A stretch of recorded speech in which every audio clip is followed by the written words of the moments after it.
Thank you very much, Mike.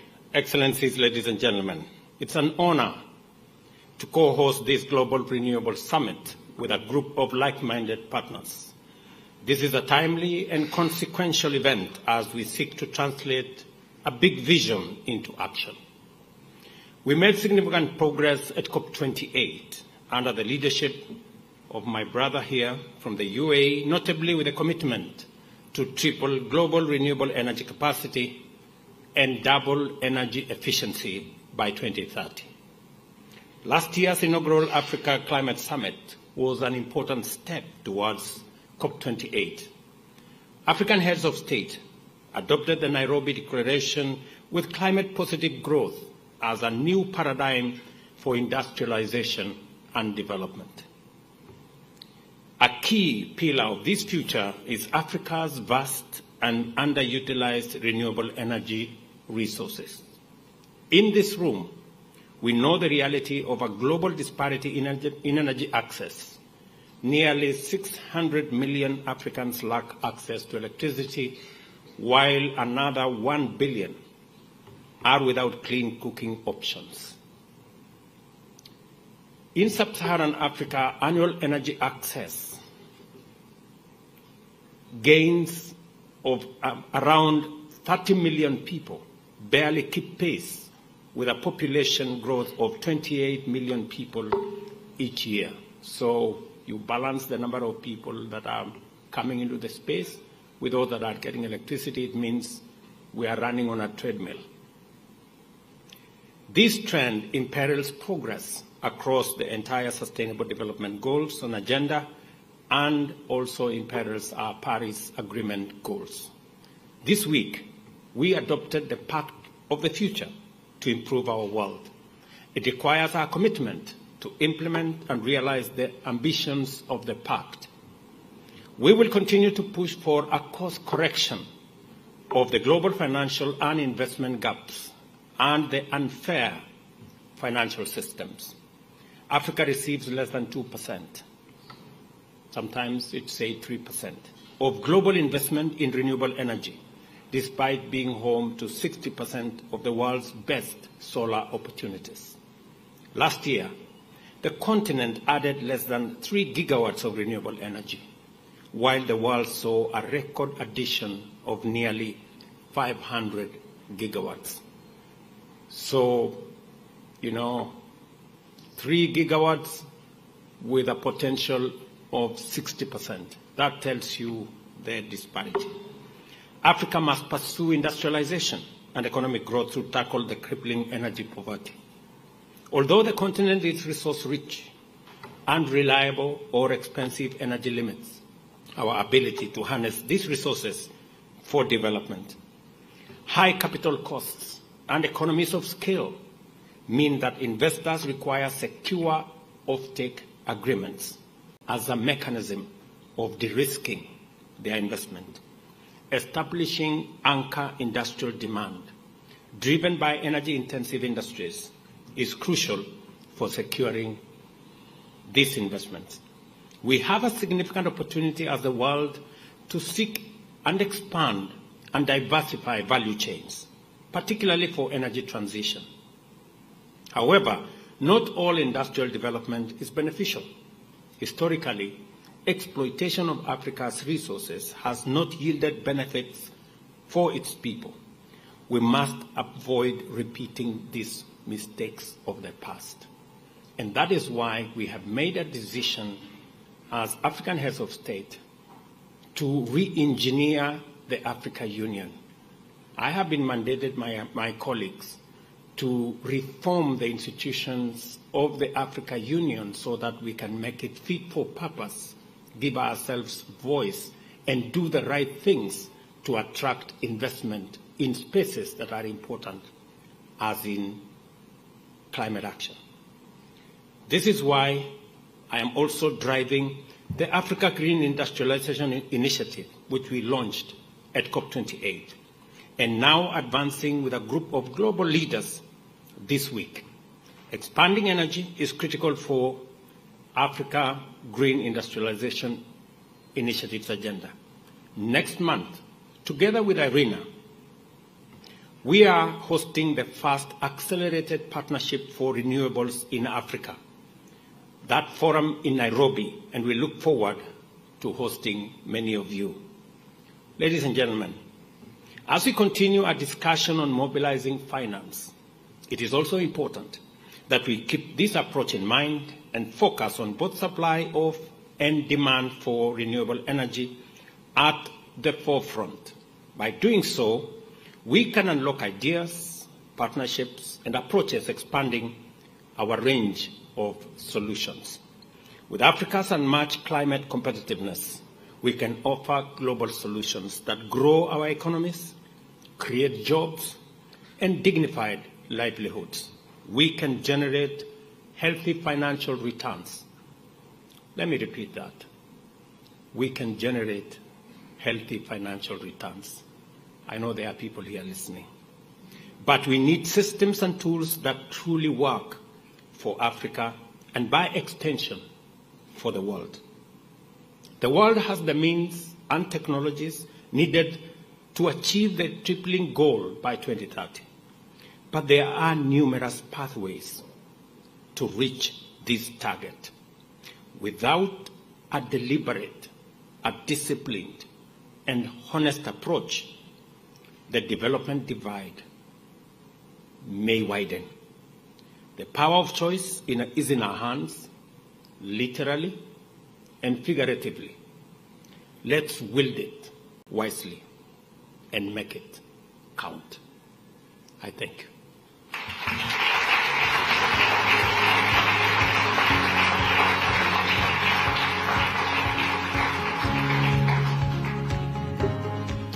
And now it's my pleasure to introduce our next speaker, the Prime Minister of Barbados, PM Mottley. In addition to collaborating on climate change, we work together on a task force that is taking action to reduce deaths from non-communicable diseases like heart diseases and diabetes. And just this morning, we announced a new report at an event here at the Plaza. She's also been a powerful advocate for clean energy and for island nations and developing countries that are on the front lines of climate change. Through the Bridgetown Initiative, she has pushed for reforms to development banks to help fill the financial gaps in developing countries. She's also leading by example by putting Barbados on track to phase out all fossil fuels by 2030. So I want to thank her for all of her leadership and partnership. Please join me in welcoming Prime Minister Mottley.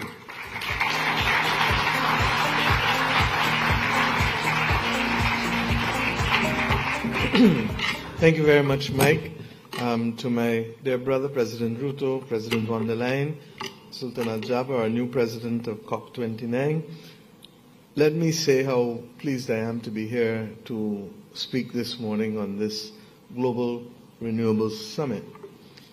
But I'm going to ask us to pause a minute, because at the same time that we are speeding towards this target, we have the reality of a doubling of fossil fuel subsidies. And at the same time, those fossil fuel subsidies are 10 times that which exists for renewable energy. Equally, in small states, we face the reality that the cost of renewable energy supply and electricity to our citizens will probably be higher than the traditional use of fossil fuels. It therefore means that we need to have some difficult conversations that really ought now to be put on the table. We have a deficit in terms of capacity, particularly as it relates to regulation. Ursula, one of the things that you insisted on in your speech was that the regulatory framework is critical to our being able to reach the target. Permitting is critical. But most small states don't have the level of skills necessary to create that regulatory framework easily. So while we speak to the urgent need for financing, as we continue to do with the Bridgetown Initiative, and while we push for greater amounts to be applied there, not just of public money, but of other money and public-private approaches, we have to also come to grips with the reality that there are some non-financial issues that can also undermine our ability to reach this target. The absence of that capacity within the framework of regulation is one. The second one, and Sultan, I think we have spoken about this in the past, relates to the procurement. We learned in COVID very easily, if we ever forgot it, that we were small. Because the orders that we will place will not even attract the attention of those who want to just clean up the storerooms.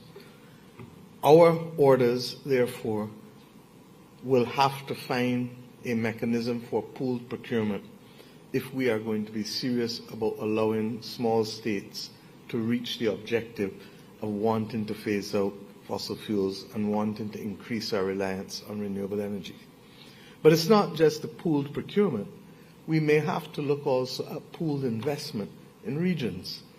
The reality is that in the Caribbean, there are certain countries that would like to move faster, but we have the opportunity for significant capacity in solar, wind, geothermal, and a number of other renewables. Bottom line is, however, that each investment will probably not attract any attention from you, Mike, because it's probably too small. But if we take the investments and pool them collectively and look for collective offtake agreements, then perhaps we can begin to catapult the level of speed that we need in order to reach 2030. Forgive me if I have spoken about these practical matters this morning, but if we are serious about reaching the 2030 agreement, the targets for 2030, then we have to be practical with respect to these other issues. I come now, before I close, to the issue of financing. We cannot continue to believe that money is just going to come out of the air. It is not. And while we accept that there has to be far greater utilization of domestic financing than has been discussed thus far, the reality is that it is the partnership between foreign and domestic capital that is going to get us there. Most of our countries are borrowing at rates that are just not sustainable. And that is why the JETB projects, wonderfully announced in Glasgow, really have not gotten off the ground with the pace that we expected it to. I want to salute President Banga from the World Bank for agreeing to introduce more 50-year loans for climate vulnerable countries to be able to help us get part of the way. I want to salute Kristalina for introducing the Resilience and Sustainability Trust, which allows many of us to be able to start to plan out our way. But even then, it is limited. And in our own case in Barbados, we've used a significant portion of those funds to partner with the Latin American Development Bank, the Green Climate Fund, the United States USAID, and indeed Guyana and Bahamas, to be able to establish for the first time a blue-green investment bank in the Eastern and Southern Caribbean that will be a market maker to help close the gap with respect to some of the financing. But even with those things that I've called out and congratulated those persons, we are still not anywhere near where we need to be. In Paris last year at the Paris Pact for People and Planet, we discussed, William, the fact that we are not making sufficient pace.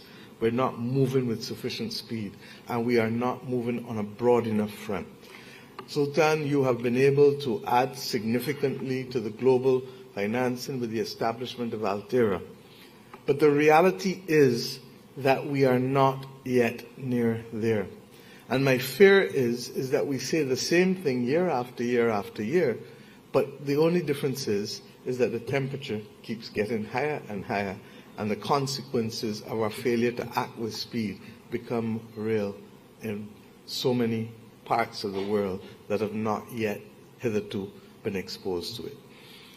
We have a moral obligation to get the financing right.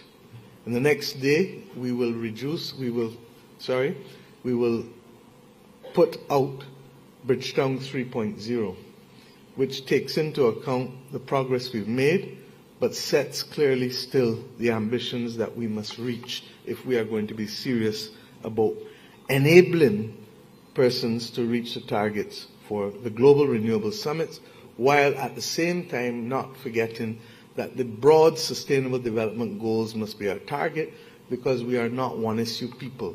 We might end up saving ourselves from doom from the planet, but then dying from something else, like chronic non-communicable diseases that have overtaken our populations. So what is important is a holistic approach to finance, holistic approach to project preparation and project execution. I started with the regulatory and the procurement and the investment because too often people believe that finance is the destination. And because we have spent so much time on the Bridgetown Initiative, I know that we may have contributed to that, because finance is one of the biggest issues, but it is not the only issue. And settling and solving the finance will not cause our citizens to be able to benefit from renewable energy tomorrow, because there is still a project preparation and a project execution capacity that Ursula referred to so appropriately. I hope, Mike, that this ability to bring us together, using your convening power to be able to have persons to apply their hearts and minds to these difficult and complex challenges, will mean that small island states will not be omitted from the preparation and the investment that can take place. We are often ignored because our scale is simply too small. But may I remind you that small can also be dangerous. And the most dangerous animal known to all of us, or living organism known to all of us, is a mosquito. And therefore, we ought not to ignore what potentially can be done across 1/4 of the world's states that actually are small island states today. Part of the difficulty is the duplicity of policy and the duplicity of approach. I say so not proudly, but recognizing that if I want to do carbon credits in Guyana, I will get probably 1/10 of what I could get in Europe for them. There has to be a better approach to build trust across the world on so many of these issues. If we can make progress on these multiple fronts, then we will come to be successful in 2030. If we don't, then we are going to pay the price of failure. And those who pay the price perhaps are not in this room. They're the people whose voices and whose faces are not heard and not seen respectively. And our solemn obligation as leaders here is to ensure that they are not going to be put on the front line of either our failure to alter the status quo or to summon the courage to make the changes that are necessary at this most pivotal time in the world's history. I am here because I believe we can do it. I am here because I have confidence in the fact that this pathway creates jobs, creates opportunities, and ultimately secures hope at the very time when the world needs hope more than ever. I thank you, therefore, and I look forward to working with each and every one of you, recognizing, however, our limitations as small states, and hoping that the partnerships will not only be in public and private sector for large countries, but also for small states. And I make one last point. If we don't find mechanisms as well to tap into the domestic capital so that they become owners of what we will bring about with this green transition, we will turn people who live as proud, independent citizens into tenants in their own land again. We have not set on this journey to recolonize our people, but in fact to liberate them from a planet that is effectively in great crisis. Let us therefore do the right thing, but see people and hear people so that they can be part and parcel of the solution the world over. Thank you.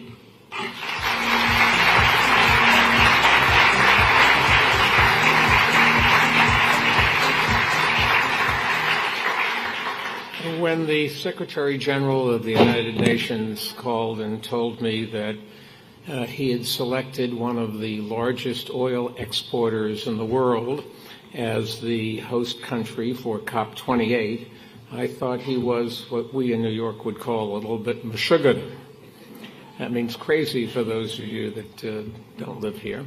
But he did, and he picked somebody, the country picked somebody to represent them and do the job of pulling it all together as the president of COP28, and that person is Dr. Sultan Al Jaber. Under his leadership, last year's COP led to unprecedented commitments on clean energy, methane, heavy industry, and other critical pieces in the battle against climate change. COP28, you should know, was also the first UN climate conference to have an official summit for cities, states, and regions where the people live. This was an important step forward, and Dr. Sultan deserves a lot of credit for helping to make it possible. Together, we hosted the Local Climate Action Summit, which highlighted the work mayors and other local leaders are doing, and the need for greater partnership across all levels of government. And now he's been working closely with the leaders of the next two COP conferences to ensure that they build on momentum from Dubai and help fulfill the commitment we made there. He's become a good friend of mine. We were lucky to have him, and we're looking forward to help from him for a lot of things going forward. Please welcome Dr. Sultan. COP28 was due to the fact that we had adopted a completely different approach, an approach that was centered around inclusivity, and an approach that have allowed for everyone to participate, and it also provided a platform for the world to unite, to act, and to deliver.